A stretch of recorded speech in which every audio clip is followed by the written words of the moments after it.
Welcome to Three Count Commentaries. God dang it. NXT, August the 30th, 2022.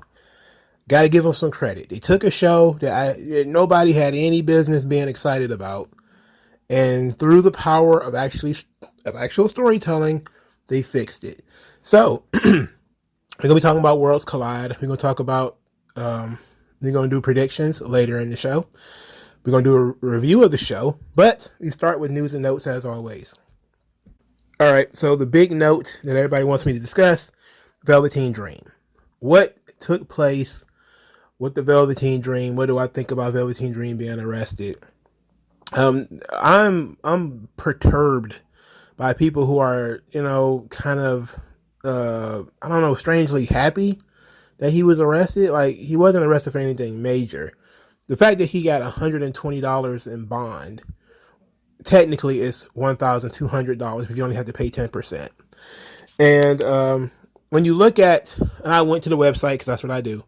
Now, the complaint is not up yet. So obviously somebody put in a request for the complaint to police report, but it hasn't been filled up on the website as of recording. So it's going to be a while. But from what we were able to find out, he was arrested on August the 20th for first-degree battery and trespassing on private property. That came with, I believe, a $200 bond. And he was rearrested on August the 26th for possession of drug paraphernalia, which is an out-of-county warrant. What this means is he had a warrant for his arrest in a different county. And likely it was this drug paraphernalia thing. He probably bonded out and then just didn't go back to court, which is stupid.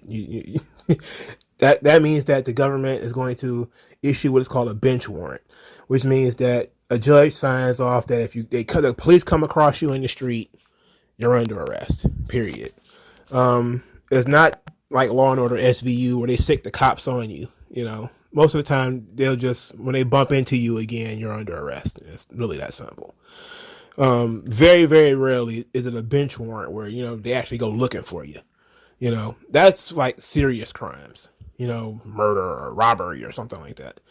For a case like him having drug paraphernalia, which might be, if we're honest, the likelihood of him being arrested for it, probably something harder than weed, so we're probably talking maybe pills, coke, meth, something like that. And whatever it wasn't that bad because they actually bonded him out. So all told, he owed $1,200 in bond, which comes out to $120. It was paid by Tahuti Miles. If that name is familiar to you, it was Ashanti Theodonis of Hit Row actually paid it. So he goes back to court in September. He, of course, pleads not guilty. So we'll be revisiting this in September or when the police report is made public. These are, I guess anytime you get arrested, it's serious, but just $1,200, that's not a lot, it's not a lot, but it's still getting arrested sucks. There's a lot of people out there wishing for this kid's downfall. He's still only 27. Of course, he was angling at a WWE return. The likelihood of that was slim to none. His name was actually mentioned as an opponent for Carmelo Hayes, and Carmelo Hayes shot it down and wouldn't even entertain the idea. It's crazy because, Carmelo Hayes is from the NXT class, several NXT classes after him. So he probably just heard all of the bad stories about Velveteen Dream. Was like, no, I don't want to deal with that. Why deal with that? He's not interested. There still is a lot of people out there who support Velveteen Dream. My support for him was, I felt like he got railroaded on the whole him sending pictures to some underage kid because they were not able to prove that. It was just something that they lambasted him with, and because people didn't like him for whatever reason, I guess he just wasn't a likable guy. or whatever. And so now people are just kind of very excited for his downfall. And to me, I'm looking at this and saying to myself, he's gonna if he's found guilty of this stuff, what's the likelihood he's gonna spend any long time in jail? Probably very little. You know, this isn't some going to prison stuff. Prison is over 2 years. I don't see anything here that's going to be over 2 years. You know, unless he, really did assault somebody.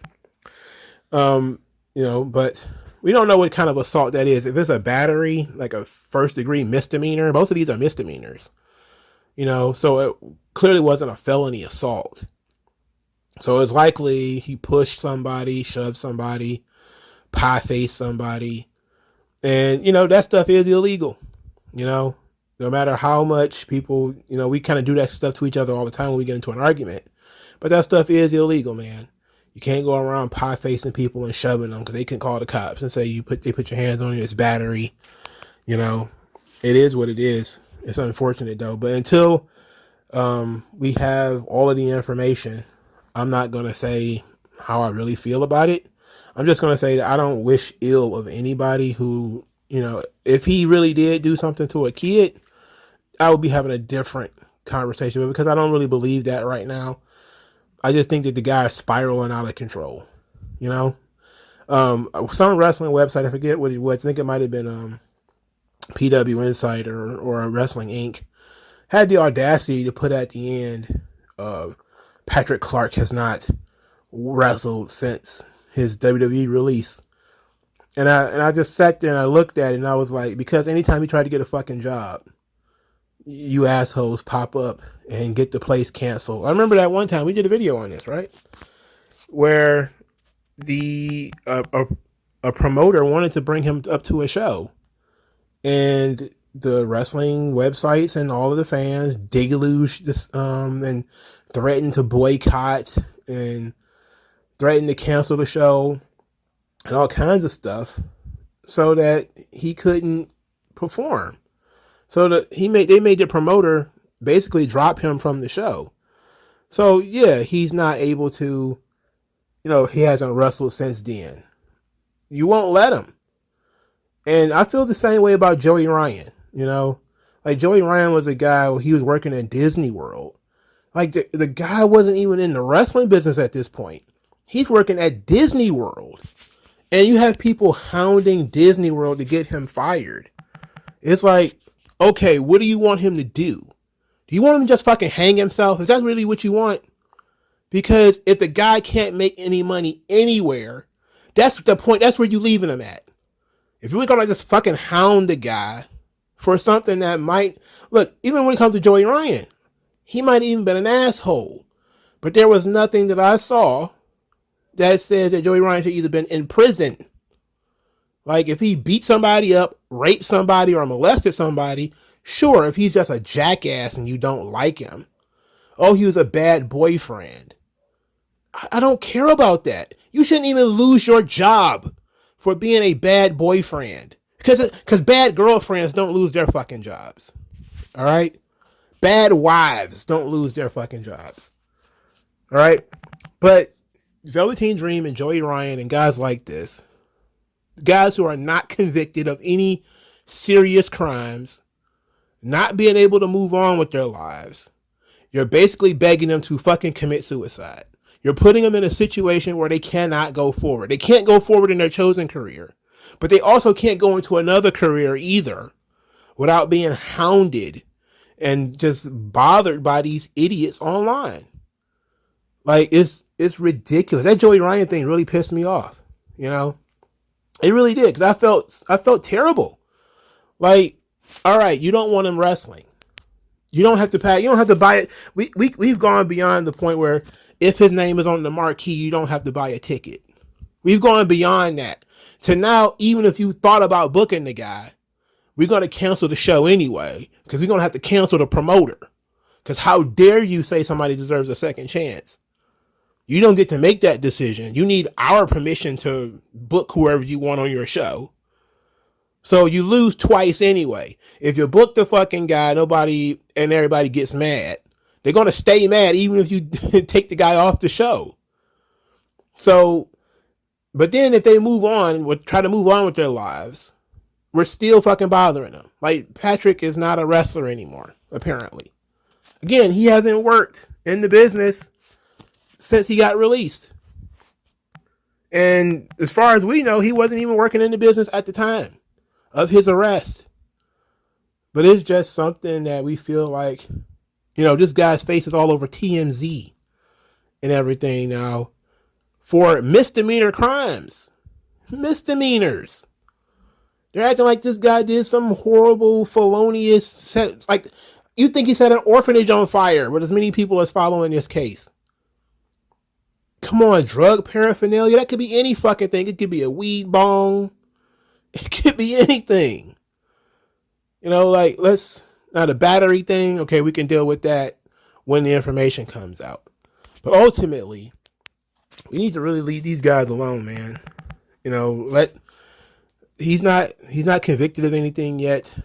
But even if he was, there's guys who have criminal records in every wrestling company in the United States. There's guys with robberies on their records. Guys with like some heavy armed robberies, some felonies, some real shit on these records. Some of your favorite legends got domestic violence on their record, all kinds of shit. We have to allow people to move on, to move on with their fucking lives, man. It's not like, main event guys get to move on with their lives, but mid-card guys don't. Undercard guys, they don't get to move on with their lives. No, man. Everybody gets a chance to move on. If there is no good reason for you to be in prison right now, you should be able to move on with your life. All right? But if there's a good reason for you to either be in prison or in the ground, okay. But if there's no good reason for you to be in prison, then we're done here.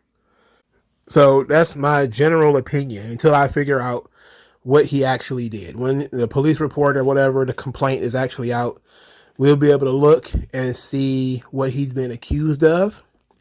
And then we can go from there about whether, it was right for people to harass Velveteen Dream online. But as far as I can tell, probably not a good idea. All right. So only other note we have is that Santana Garrett has been signed she's been re-signed, but she's now signed as a coach to NXT. Santana Garrett, for those of you who do not remember, she was in NXT for like 2 or 3 years. She did nothing. All right. She did almost nothing. She was then called up to Raw. Called up, quote unquote, because it was during the pandemic when they wasn't using a bunch of people. She was called up like Vanessa Bourne was called up. She was called up like Mia Yim was called up, where they maybe had made 1 or 2 stops on the brand and then sat at home for the rest of that time until they were eventually cut. So Santana Garrett, after she got cut in the mass releases of 2020, 2021, she bumped around the business, went back to being an independent wrestler. She had like 10 years of experience before she came to WWE. I've seen her doing some jobs in AEW. I think she popped up in Impact once or twice. So now she's back in the Performance Center as a coach. She got a lot of experience, but to me, I didn't see anything about her that made me super excited that, she's a coach now. Like, I didn't look at it and be like, oh, that's so great. I don't know, man. Whatever. All right, so let's get into this NXT show, which was a solid as hell show, better than it had any right to be. And it's because of a lot of the cameos. A lot of this stuff told different stories and it made sense. So let's get some of this other stuff out of the way first. Grayson Waller defeated Apollo Crews. There's a lot of eye poking in this match. I'm surprised Apollo Crews is losing so much in his NXT run. But they're trying to heat Grayson Waller back up. Sad to say, but Apollo Crews could be better utilized. I guess he's in it for the long haul. Match itself was fine, I guess. I expected it to be better, to be quite honest, but it was fine. Next, we got a Meiko Satomura vignette, which, she got to talk about her time in the United States and the length of her career.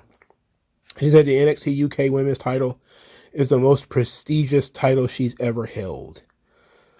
Later, she would run eye to eye with Alba Fire, who just basically told her that she wanted her to win. Mako Satomura actually defeated Alba Fire when she was Kaylee Ray for that title. So that was fine. The Kaylee Ray thing was probably the weakest of the comebacks because she really didn't have much to say. You know, it's two baby faces talking, and she didn't really give her a motivational speech. And Satomura has far more experience and is like twice the age of Kaylee Ray. So, I mean, you can't give her one of those rah-rah speeches, you know. Like, there's not much you can do. And then there haven't been that many NXT UK women's champions because outside of Kaylee Ray, the only other ones I think are Toni Storm, who doesn't work there, and Rhea Ripley, who was talking to Blair Davenport. So, unless there's somebody else that was an NXT UK women's champion, I don't remember it, but I don't think so. I think that NXT UK women's title, because Kaylee Ray had it for so long, she was pretty much the third champion and was champion literally forever. You know, she was champion forever. But that was interesting. Let's talk about those things while we're here, by the way. Let's see, because we got a couple of these pop-ins. You know, just random wrestler pops in. Braun Breaker meets Finn Balor, for instance. Finn Balor was actually the first one to show up. And everybody was super excited. I was like, ooh, Finn, what's going on here? So Finn says that he made the NXT Championship the industry standard, and he made it a responsibility. And he said that now this falls onto Braun Breaker, and that he made a career beating people twice his size, that Braun Breaker should not underestimate his opponent. And I was like, okay. Now, of course, this is out of character because, you know, Finn Balor is a heel on the main roster. But who cares at this point? We know what's going on here, right? This was building up to something. So, you know, they were building up to something. So Tyler Bate, who was going to be Braun Breaker's opponent, he runs into Fit Finlay. That was a nice little cameo. I like that. Fit Finlay gives him a iPad so he could talk to Butch, aka Pete Dunne. And Pete Dunne told Tyler Bate that he needed to win to preserve the memories of NXT UK and to ensure the future of NXT Europe. And this was a running theme for Tyler Bate, because when he talked to Gunther later, Gunther said that European wrestling is depending on Tyler Bate winning this title. I mean, unifying the title. So they're really putting a lot of responsibility on the shoulders of young Tyler Bate. You know, all of European wrestling relies on Tyler Bate to beat Braun Breaker. Oh man, that's a lot. You're putting a lot on this guy's shoulders. So that was all good. I enjoyed I like the mixture of some guys were there in person while some people weren't. I thought that was very nice. Gunther was there with the Intercontinental Championship too, which ruled. It was a very nice touch. Very nice touch. Later, Braun Breaker meets Tommaso Ciampa, who tells him about the passion and the responsibility, they keep using that word, responsibility, that he gave to the NXT Championship and what it represents. And that unifying the titles is an opportunity to build on their legacy. He says our legacy. It can be can mean him and Braun, or it can mean NXT in general. And he says to add to our legacy and to make and solidify your own. And I like that. I like that too. That was very good. You know, that was nice. So Tommaso Ciampa and Finn Balor came back and was very intense. You know, it was very intense. Now, despite the fact that there were many NXT women's champions, some of whom are still around, the only one that talked to Mandy Rose was Shayna Baszler. So Shayna Baszler popped up and she said that you like to call yourself the baddest bitch, but, you know, that's up for debate. Then she said that if you lose, then there will be no debate. Everything you've been saying for the last year is going to be trash. And I like how these are heels talking to each other. So it's a little bit more confrontational, a little bit more aggressive. So Shayna Baszler is challenging Mandy, essentially challenging Mandy's, playing into her vainness, her desire to have a legend, to her desire to be considered the greatest NXT Women's Champion of all time. Kind of playing into that and saying that if you lose, then not only do you not surpass me, but you also, have embarrassed yourself for all the stuff that you've been saying. I like that. Good story element, good internal motivation for Mandy Rose. As a good heel, she don't want to be embarrassed. Now, Blair Davenport was the most interesting one because I was wondering, as I caught on to the pattern, how are they going to put her over? Like, who's going to talk to her and why? So then she's cutting a promo saying that no one has done what she will do, which is combine the NXT and the NXT UK Women's Championships. And after she gets done on Sunday, the Davenport name will be where it should be. And then we see that it's Rhea Ripley. And Rhea Ripley says that she's the only wrestler that has won both. And I was like, interesting, because that is true. She's the only one that has won the NXT UK and the NXT championships. She's never combined them, but she's the only one who's ever won both of them. So she said that Blair Davenport looks to be pretty confident, but she better not screw it up. So I was like, okay. It was pretty simple.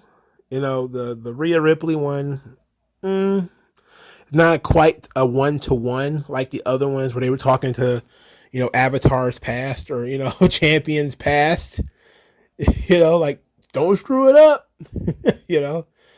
This is about responsibility and it's about passion. All of European wrestling depends on you. I really like these things, though. They were very good. And they actually added a lot to the story because these matches, as we were going into them, they had no heat. There's no beef between the two brands. There's also no beef between the two performers. So you're like, okay, Tyler Bates is a babyface, Braun Breaker's a babyface. They met once and they got into a bit of a war of words, but nobody got their feelings hurt. They didn't fight each other. Why should we care? So then they created a way for you to care. That maybe you don't care about these particular two people, but maybe you care about the brands. Maybe you care that the legacy of NXT UK, which, it is what it is, but maybe you care about that legacy. That is a brand that was around for 5 or 6 years, but have very few champions. That means every NXT UK champion was a long-running champion. Every one of them. It was a title that you could hold for almost a year. I think that's like the average. It's like 300 days or something like that. It's only been 4 of them. It has been Bate, Dunn, Gunther, Dragunov. That's it. That title was around for 4 years, 5 years. Maybe 6 years. When was that tournament? Was it 2016? No, 2016 was the Cruiserweight Classic, wasn't it? Or was that 2015? Whatever.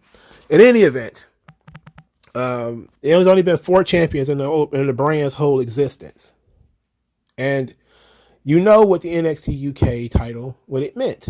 It represented a brand that no longer exists. And I think that kind of hurts the argument that, all of European wrestling. It's like, well, yeah, but NXT UK doesn't exist anymore. Win, lose, or draw, NXT UK is done, right?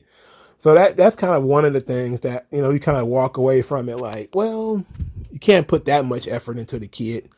But at the same time, though, yeah, you don't want him. If Tyler Bate was to lose, he had the shortest run as NXT UK champion, which it'll be an aberration for the title. He's the only one who's ever won it twice, too. So it's interesting. The NXT championship, we've had this thing for 10 years, maybe a little bit longer. There's a lot of names attached to that. Braun Breaker's not a guy holding it. You would think He would be the best guy to hold it. And that's kind of a litmus test for him where, are you really the best guy to hold it? Are you really the guy that's good enough to carry the brand? Are you ready for that level of responsibility? And for the women's championships and stuff like that, it's all the same. Are you the one that is capable of carrying the brand to the next level, or being the flag bearer for the future? So I liked it. I liked it from that perspective. Okay. Now, continuing down this road. Kaden Carter and Katana Chance is wrestling Ivy Nile and Tatum Paxley. This comes from, not sure where it comes from, really. but Diamond Mine. They were backstage preparing for their 6-man tag against Gallus. And Tall Creed, I think it's Julius. Yeah, he's talking about Gallus being pussycats, and he's going to make this a dog fight. And Roderick Strong wants to prove to him that, he's got proof that he has been loyal to Diamond Mine, but Julius doesn't want to see it. Says he can't trust him, doesn't want anything to do with him. This is where Ivy Nile comes in with Tatum Paxley, who's wearing a gnarly face mask, saying that they have an opportunity for the women's tag team titles, and the guys have to stop distracting them. They have to get it together. They have to tighten up. Then they promptly go out there and lose. Toxic Attraction is the reason why they lost, though. Toxic Attraction was out there being a distraction, toxic distraction, and cost them the match. So Kaden Carter and Katana Chance win. Afterwards, they said they wanted to be fighting champions, but NXT UK doesn't have any opponents for them. So they were just going to have a party in the ring. Fuck it. We're just going to, twerk in the ring. Why, Kofi can do it. Why can't they? I'm infinitely more interested in Kaden Carter twerking in the ring than I would be for Kofi. Hate to break your heart, but that's just how it is. And then they are interrupted by Doudrop and Nikki. And I say every time somebody flushes a goddamn toilet on Mondays, people pop up on goddamn NXT. Why? Now, look, I get it. I know why these two. They're both European. Both of them are Scottish.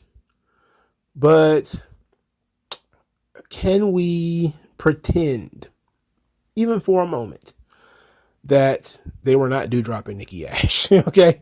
They're like roadkill on Raw. And, I'm not one of those guys that think, okay, you instantaneously move from NXT, from Raw, whatever, all of a sudden you're a winner. No, these are the losers of Monday Night Raw. They lose all the time. They suck. We know they suck. And we figure they'll actually get a better opportunity on NXT, And so they make the challenge for Worlds Collide, because Doudrop was in NXT UK. I don't think Nikki was. Was she? I'm not sure if she was in NXT. Well, she was in NXT, I mean. I don't mean if she was in NXT UK. I don't know. But I would have liked it if they'd have came back under different names, like if Hyper Niven, Sniper Niven, or whatever. They're not going to let her use Viper because that's Randy Orton's thing. They're not going to let her use Piper because that's Roddy Piper's thing. So she's going to have to come up with something else. Maybe just Niven, Shannon Niven or something like that. Whatever her real first name is, who knows? Or she may have to take her mom's name or something like that. Helen Niven. Whatever. I'm making shit up, by the way. I don't know what the fuck her mom's name is. But, yeah, they suck. So it's just a match because we got to have the women on the show. Like, the women's tag titles have to be on the show, or people are going to say, do you really care about the women's tag team championships? They're not even on Worlds Collide. It's like, well, now they are. And they picked the two randomest people off Raw to wrestle them. But at least they're people from the UK, so at least it worked out. At least it worked out from that regard. They would do the same thing for Carmelo Hayes later. Carmelo Hayes was frustrated that he didn't have a match for Worlds Collide.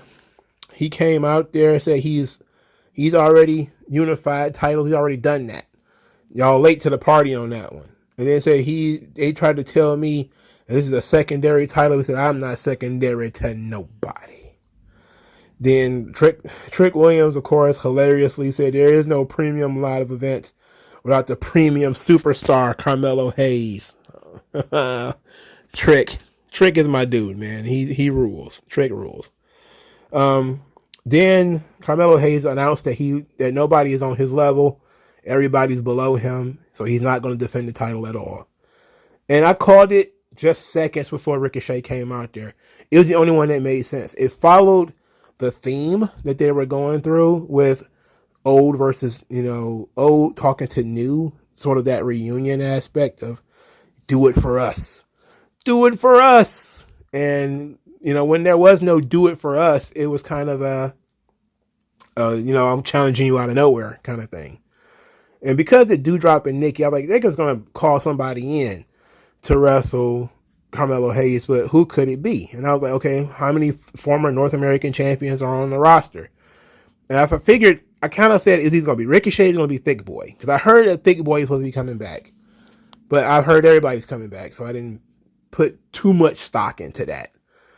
But it was Ricochet. Okay, right decision. Ricochet's not doing anything on SmackDown right now. So Ricochet comes out, says that Carmelo Hayes, nobody remembers any of your matches, all these bangers you have. He says, I want to give the people a match that they can remember. He's just absolutely offended, Carmelo Hayes. And they were so offended, in fact, that Trick Williams started disrobing. He started taking his shirt off. Like,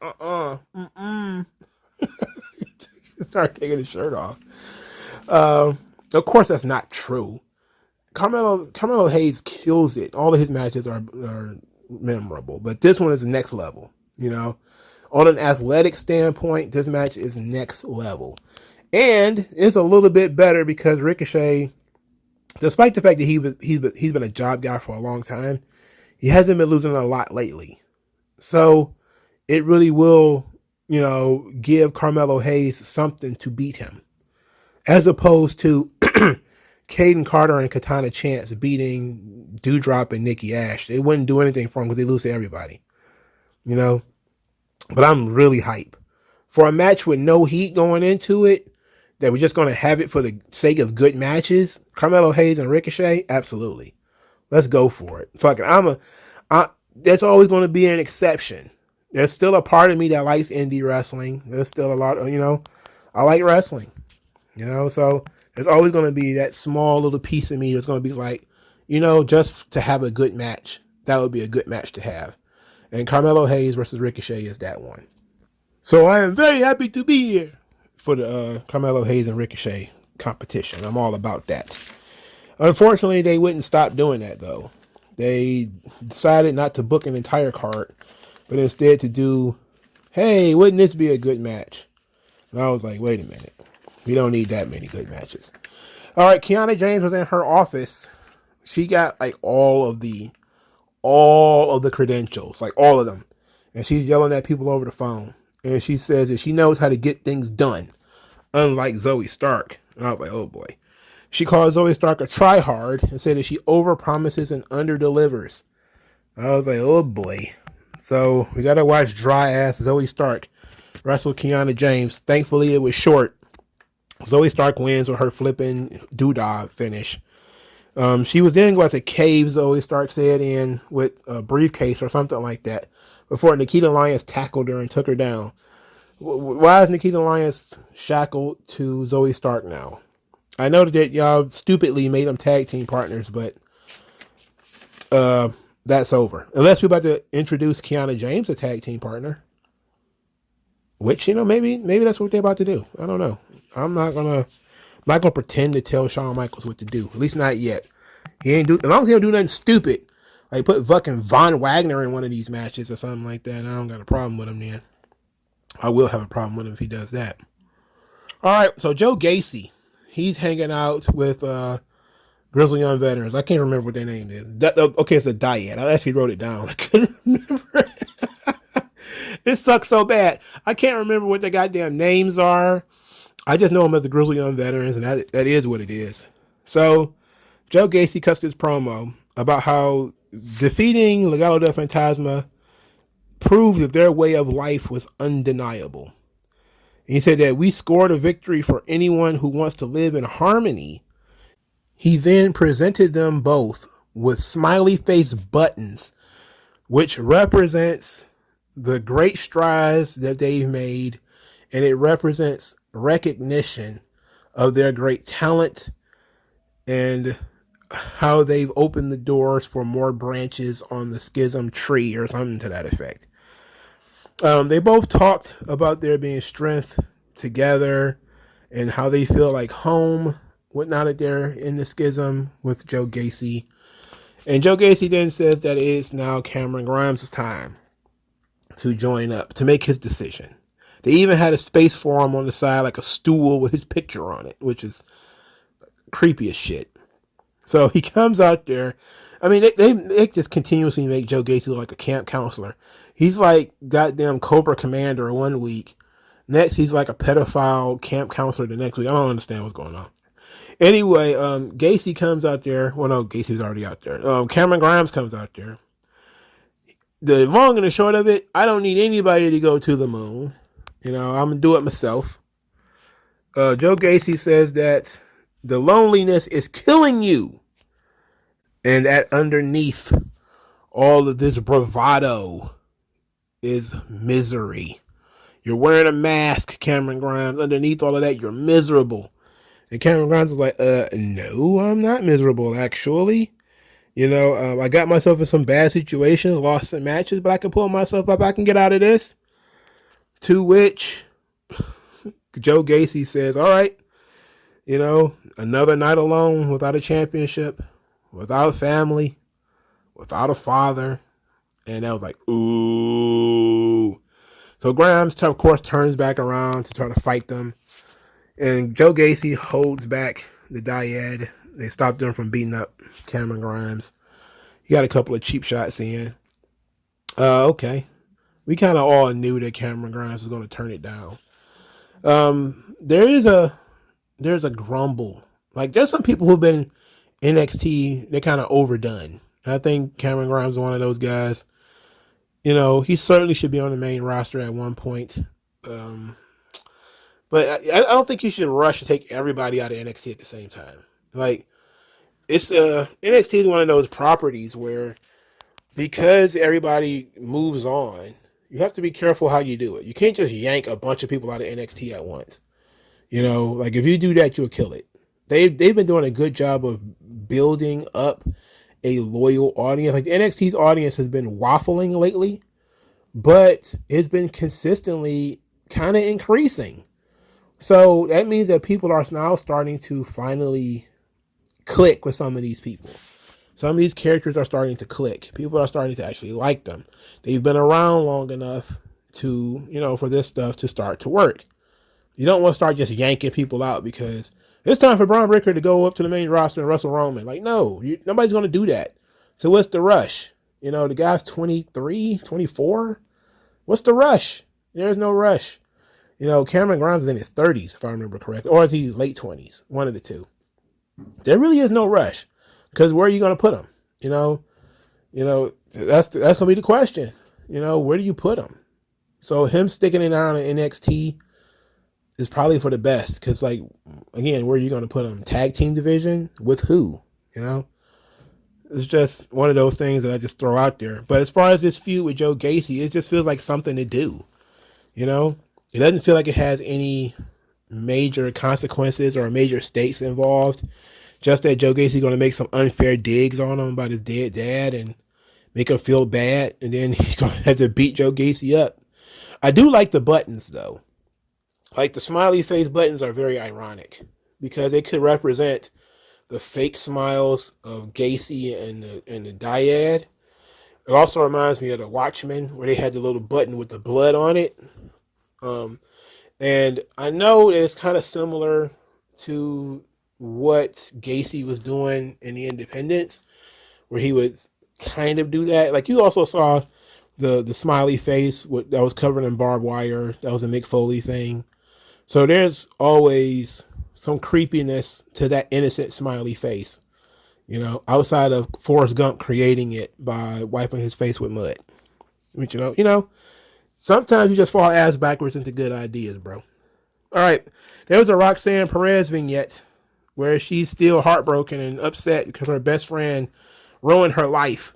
So she sent Cora Jade a text message or a DM or something and then blocked her. I'm like, oh, shit. Oh, goddamn. You should have signed with AEW if that's going to be your reaction to this thing. You might as well cave your goddamn head in when you had the chance. That's what we do around here on the E. We bash our friends in the head with stuff. They've been doing it for 30 years. We power drive our friends like Paul Orndorff did to Hulk Hogan. We super kick our friends and throw them through the barbershop window like Sean did to Marty. We suplex our brothers off the top of steel cages. We don't block people on fucking Instagram. All right. You're blocked. I guess these are women we're talking about here, so maybe that's damaging. Maybe that was upsetting. Maybe she read that and was like, oh, how dare you? How dare you? You blocked me. Now we're gonna fight. All right, let's move on. Pretty Deadly and Lash Legend defeated Jensen Briggs and Fallon Henley. I can't believe Lash Legend won a match. I'm disturbed by this. It sucks, but Pretty Deadly won, so that was great. Afterwards was a giant brawl because they were telling us what was actually about to happen. Because later in the somewhat main event, Gallus defeated Diamond Mine. The match was actually pretty good. I always enjoy watching Gallus, and I always enjoy watching Diamond Mine, so this is fun. Roderick Strong distracted Damon Kemp, but his evidence, he kept trying to show them. Damon Kemp not only threw the goddamn cell phone down, but he stomped it. I was like, wow. He ended up getting hit with a spinning lariat by Joe Coffey. Afterwards, it was another brawl between Pretty Deadly, Jensen and Briggs, Diamond Mine, Gallus, and a bunch of other people. This led to the formation of a fatal four-way match, which we could have called Jensen, Briggs, the NXT UK Tag Team Champions versus the Diamond Mine, the Creed Brothers, for the NXT Tag Team Champions versus Gallus. I don't know which two members of Gallus it would be. I'm guessing it's going to be Mark Coffey and Wolfgang, who are the former NXT UK Tag Team Champions, versus Pretty Deadly. If it were me, I would put all the belts on Pretty Deadly or Gallus. Like, I like the Creed Brothers as much as everybody else, but there's a spot on Raw waiting for them. Oh shit. Oh man. Now that I mentioned that, let's talk about it right here. So Dave Meltzer put out a comment, and I didn't see it until the next day, and I didn't write it down either. But he was talking about how it was such a terrible thing that we haven't seen Gable Steveson on Raw yet, and how it's a bad sign. It's such a bad sign that Gable Steveson is not on Raw yet. And I'm like, what are you talking about? Like, the guy hasn't been training that long. Like, why, again, what's the rush? He's 21, 22? What's the rush? Where are we going? Like, I know he's skipping NXT, and eventually maybe this Alpha Academy thing is going to be perfect to bring him in. But I don't like the idea that we're going to start, putting curses on the fucking guy because he didn't train for 3 weeks and then they brought him in. No, let him. He's going to be there apparently for a longer term than a guy like Bad Bunny or a guy like Logan Paul. They were training for one match. This guy's trying to have a career out of this. They're not going to do sporadic matches here and there. This guy's going to be in it to win it. He's probably going to be a every Monday kind of guy for a while. So let him get his reps in. Let him take his time. However long it takes, that's fine. But I said all that because I was saying that the Creed Brothers could easily be the two guys or some guys that they could put in the Alpha Academy. So you could take the Creed Brothers out of NXT and easily move them up to Raw, team them up with Gable and Otis, and you have something for them to do. They could be members of Alpha Academy. Also, because WWE's tag team division is super fucking weak, the Creed Brothers would be a welcome addition to the main roster of WWE. They've been doing phenomenal. They've been having some of the best matches in NXT. They've been kicking ass. Their promos are coming along. It's still kind of stilted, but that's why Gable is there. Gable's coming along as a promo. you can afford to pull the Creed brothers out of NXT. That's what I'm saying. You know, you can afford to get rid of Diamond Mine. You know, I will pull up Damon Kemp with them. A 3-for-1. Matter of fact, a 4-for-1 because I would pull up Ivy Nile too. If Ivy Nile ain't gonna be the women's champion, why is she even there? You know, she's a blue chipper. Why is she even there if she's not gonna be the women's champion? Why even waste her time? Take her up to SmackDown or take her up to Raw rather. Again, you could bring up all of Diamond Mine into Alpha Academy, and it'll be just as fun. They could do almost the exact same gimmick, just with a little bit more comedy because it's going to be involved with Alpha Academy. So they don't need to win. They have a spot open for them. Somebody needs a push. Who needs to push? Gallus. You know, Gallus needs to push. Pretty Deadly doesn't really need it, but it would be nice to have.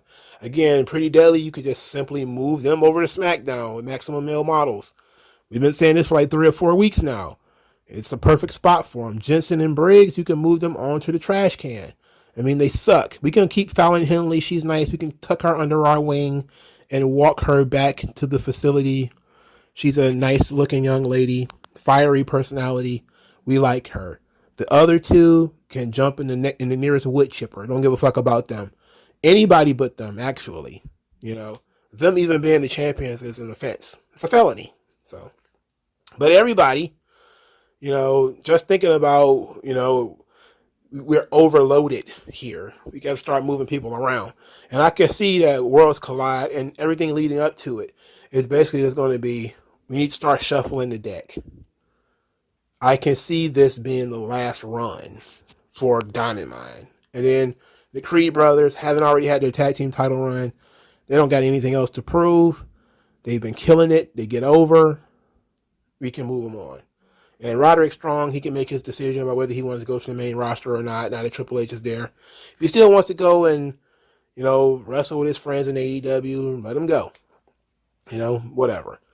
But I think all of Diamond Mine is better off just being moved to Raw and being a part of Alpha Academy. And it being like one big stable. I like that. I love that idea. You know, or Alpha Academy comes down to feud with Chase U. I think that would be great too. Alpha Academy versus Chase U. It'd be like rival schools, like one of those crazy manga. I'm just making shit up now as I go along. Speaking of Chase U, wow, that was almost right on point, almost as if I planned it. Andre Chase versus Charlie Dempsey. Charlie Dempsey just went in there and spammed all his Billy Robinson stuff.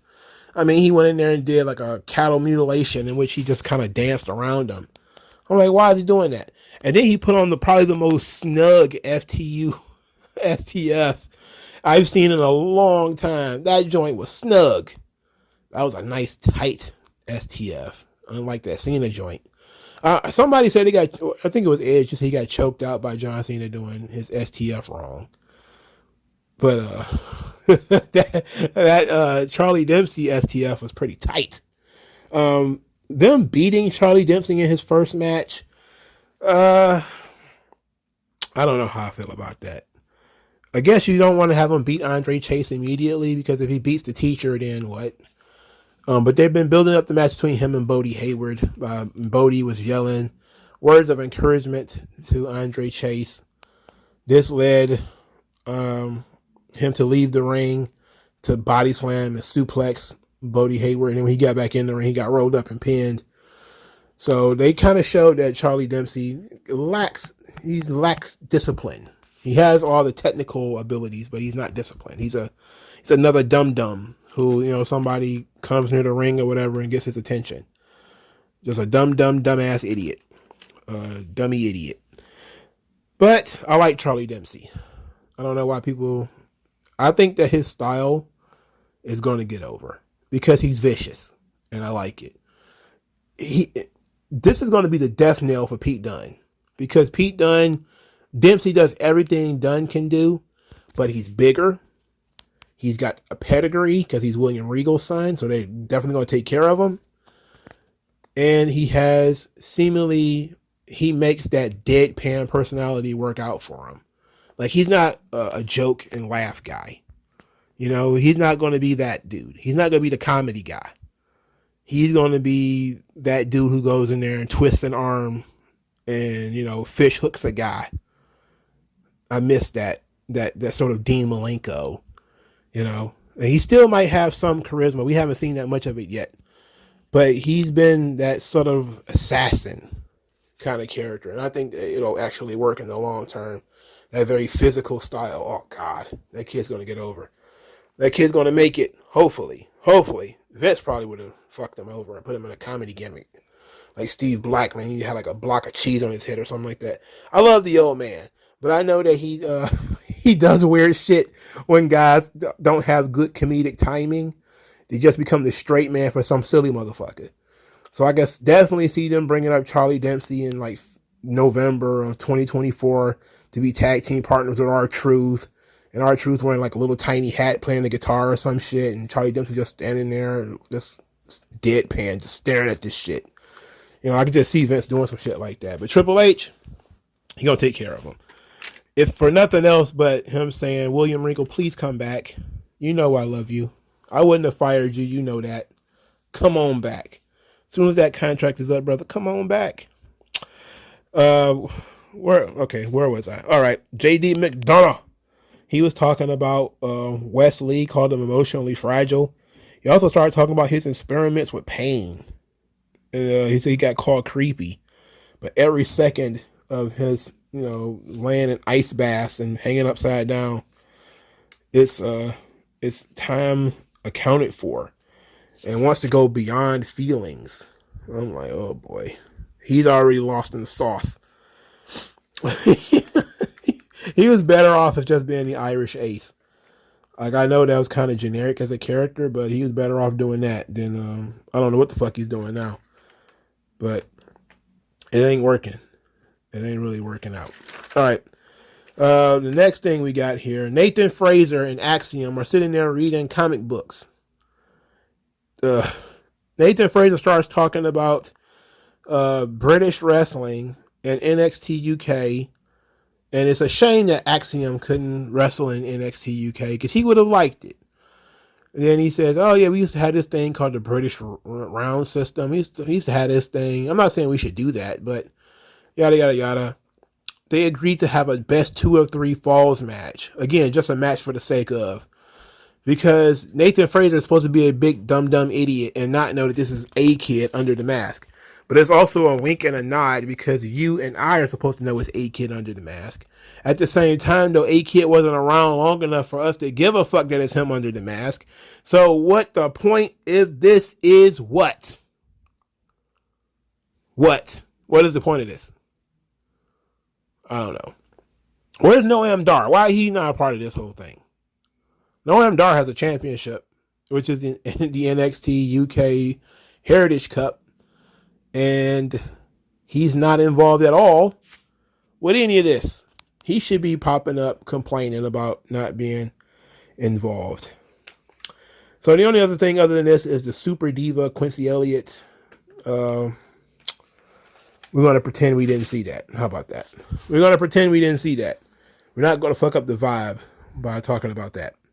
All right, so let's do predictions for NXT versus NXT UK versus SmackDown versus Raw. Worlds collide. All right, so it's about 5 matches announced.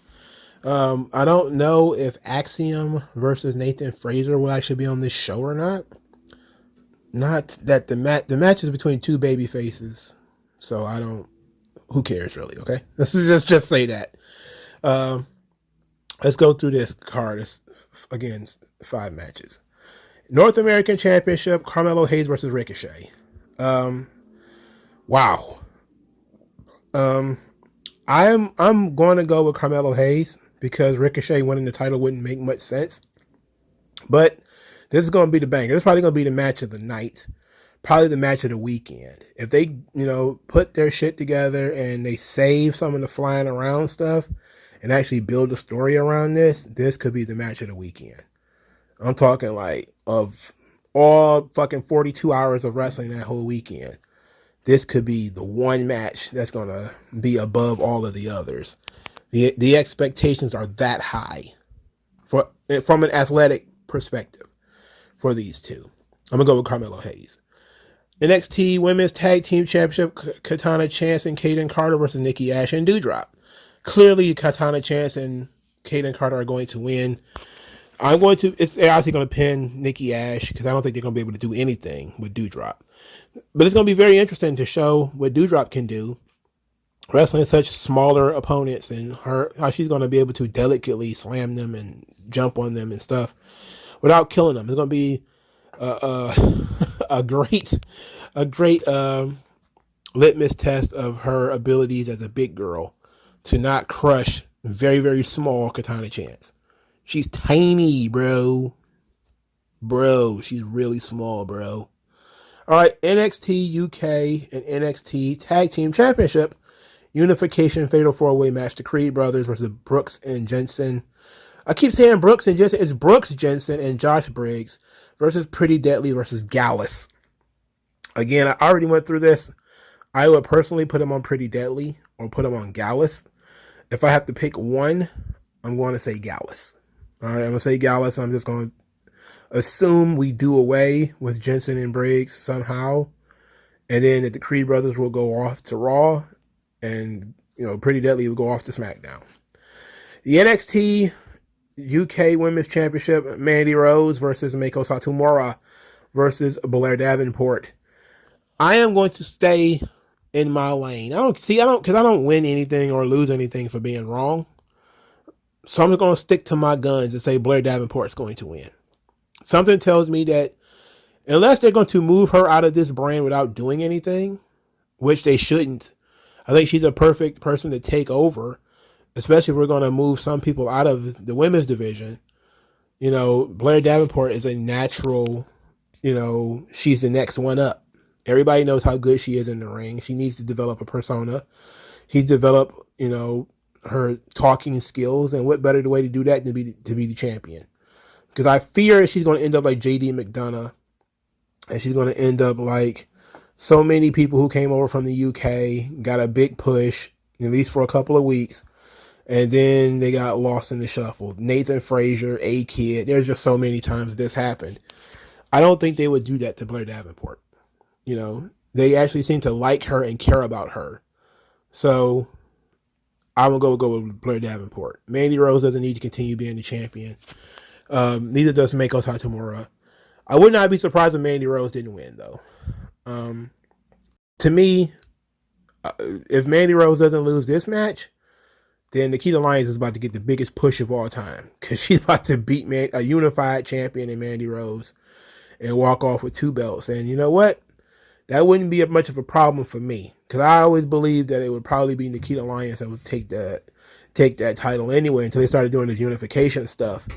And then I was like, well, she could still be the next women's champion, but she doesn't mean she had to beat Mandy Rose for it. And then they trapped her in this bog of that silly tag team thing. So she's completely off the path of being the champion right now anyway. Not that I like that. I definitely think that we need to be doing more with Nikita Lyons, but I guess not yet. I don't know what they're waiting for. She's the Braun Breaker of the women's division. Like, what are we waiting for? Speaking of which, Braun Breaker, NXT versus NXT UK Championship. Tyler Bate is just too damn small. WWE is not going to push Tyler Bate as the face of the promotion. And plus, I don't think he's over enough with this audience. This is one of those things where you don't really want to mess with the hot hand. And Braun Breaker, for a little while now, has been building an audience. He's been building a support base for NXT 2.0. You don't want to screw that. You don't want to screw with that. There's no reason to screw with that. So you go ahead, give it to Braun. But I also think that NXT has to win some of these matches.